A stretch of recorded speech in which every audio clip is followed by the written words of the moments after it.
So Volvo just announced a partnership with Starbucks. They've officially launched a fast charging network with 50 fast point chargers at 15 Starbucks. What's unusual though is they've chosen to use the ChargePoint CCS standard instead of Tesla's NACS charging standard. There's no doubt though that we can expect a tsunami of these kinds of partnerships with more and more retail, food, hotel, and others announcing charging at their locations. And there's no doubt Tesla will be the big kahuna. We're going to explain to you why this even happened the way it did. We've got Hans Nelson joining us. He has his own YouTube channel on Hans C. Nelson. Check him out. He does great work, and he just recently did a deep dive on the Sandy Munro interview of Tesla executives. Thank you so much, Hans. Thanks for having me, Herbert. So you and I kind of had to figure out what was going on with this storyline, and I think we figured it out. We now know, so we're going to share that with the group here. So this is the news that came out. It said Volvo and ChargePoint unveil 50 DC fast chargers at Starbucks locations. So right off the bat, you're asking the question, Starbucks makes sense why they would do this. Why would they partner with Volvo? Why would they partner with ChargePoint? That part doesn't make sense, but here's the photos that they shared.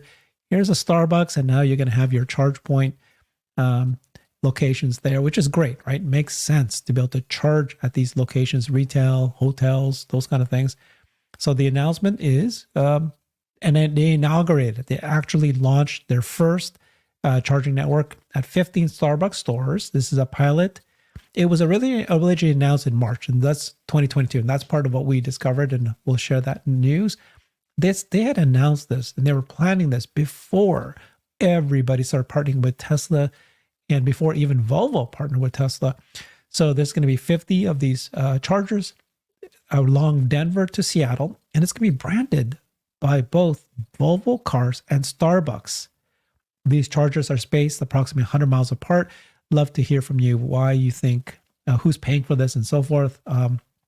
So this is the idea. Here's a corridor, and they're going to have these Starbucks along the way from Seattle to Denver as their pilot project.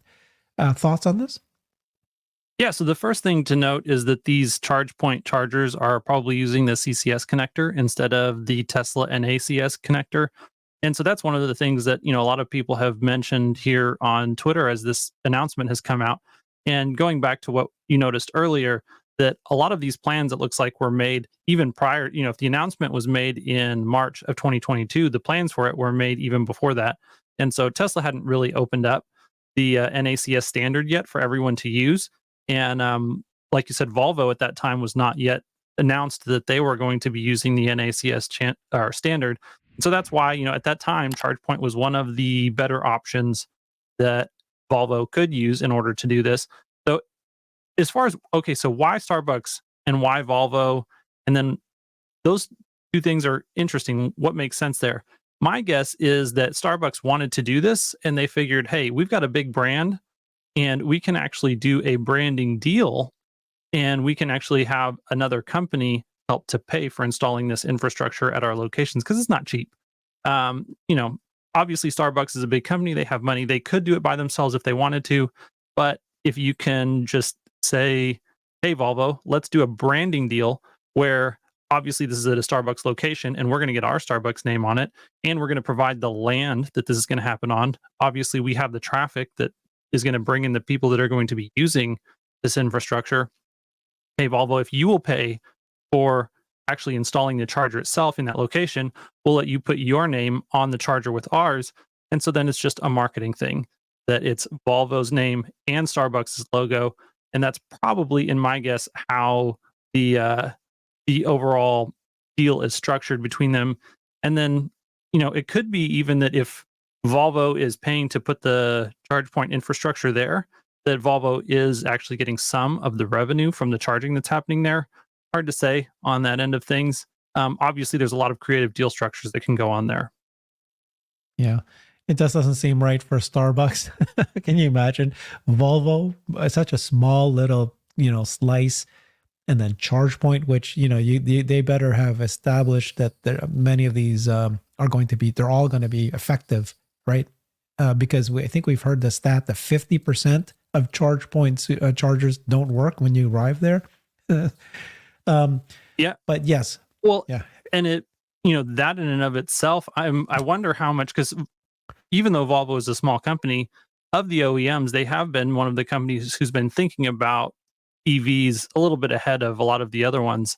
And so they were probably further down this road than some of the other options at the time. I'm sure Starbucks went and they approached a number of companies and said, "Hey, who can we do this deal with?" Um, and so if Volvo was a little bit further ahead than of the other companies, then that may have been why they ended up deciding to go with them. And then I'm sure this experience has been part of what has caused, like, obviously, if they announced it in March of 2022 and they're just now at the end in December of 2023 finally getting the first 15 of these things installed, well, that doesn't speak very well of ChargePoint's ability to get this deal done. And obviously, if they can't even keep their sites up and running, that doesn't give you real warm and fuzzy feelings about what the quality of this overall network is going to be for Starbucks and for Volvo. And I'm sure that's one of the things that has pushed Volvo towards adopting NACS. They're like, we have been trying to do this charging deal already with ChargePoint, and just, 50 chargers is not that many chargers. We can't even get that done. And, you know, if you do that and you have that experience, you're going to be looking for other options. And then obviously, you know, Tesla supercharging network not only has so much better coverage and so much better hardware, but their uptime is much better. And they are actually rolling out lots and lots of infrastructure. So, it just makes sense all around that, hey, if you can do a deal with that company, you're going to. And so that's one of the areas where we think that moving forward, Volvo's not going to want to continue to work with somebody like ChargePoint. They're not going to want to continue to install CCS chargers instead of NACS chargers. Like, if they already have a contract, they will install the ones that they're already obligated to install. But moving forward, they won't be doing that anymore. Yeah, I agree. So last year, 2020, or this year, 2023, was the year that every, almost every, and I'll show you the list of auto manufacturers who's partnered with Tesla and made that their supercharger of choice. 2024 is going to be the year that we're going to see a tsunami of retailers like Starbucks partnering with Tesla. And so let's just complete the story here. As you said, take a look at this. This was March 2022. So this is when they first announced that they were going to do this. And their goal, as you were saying, was initially these were supposed to be at the end of 2022. So they announced it in March. End of 2022 goes by. Here's October, almost a year later, and they finally just got their first ones out. So this is one of the reasons why they did this. It was like, initially planned. Now, after that, guess what? Everybody started joining Tesla. And so and even Volvo partnered with Tesla. So they did this in June of this year, just like everybody else did. And so by early 2024, which is like now, existing vehicles may use the supercharger network with an adapter. In 2025, all the new Volvos will be equipped with the Tesla's NACS charge point.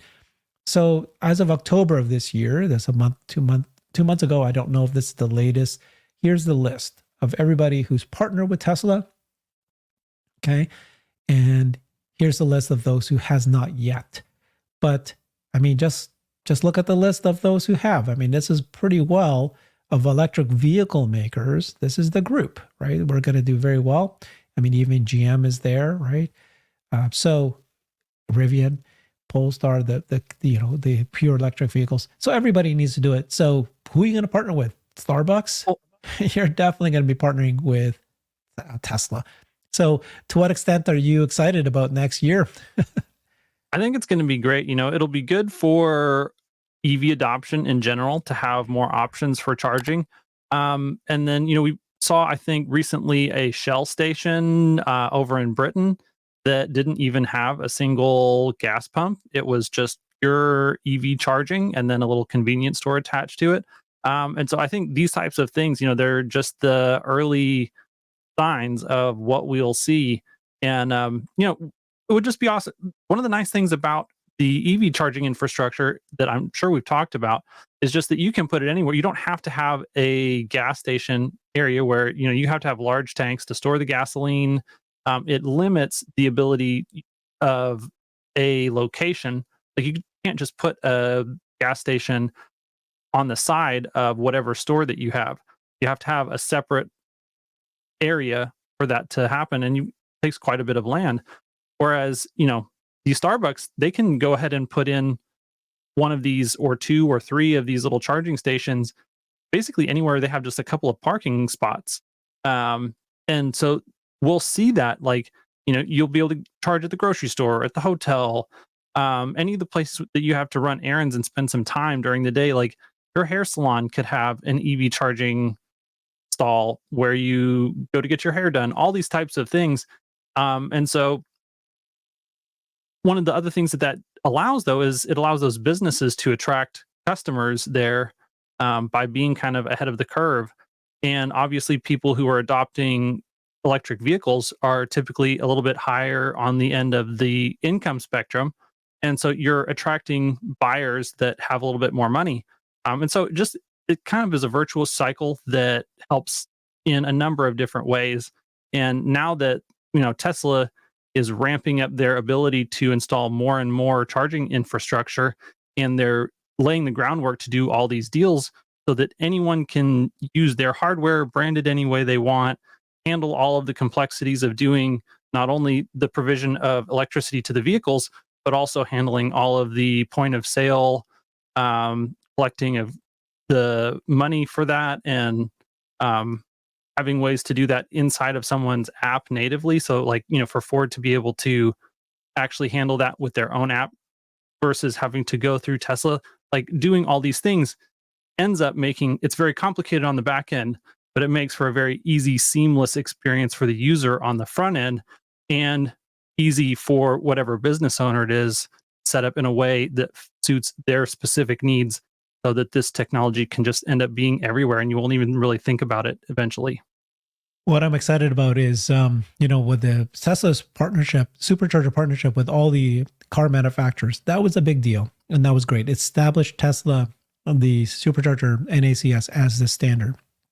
But what then happens next is all of these these companies like Starbucks and, Costco and Walmart, big brand names, are going to partner with Tesla. And what was interesting about this partnership is that Volvo and who's it now? I'm kind of confused. Volvo and Starbucks, they're co-branding it. Mm-hmm.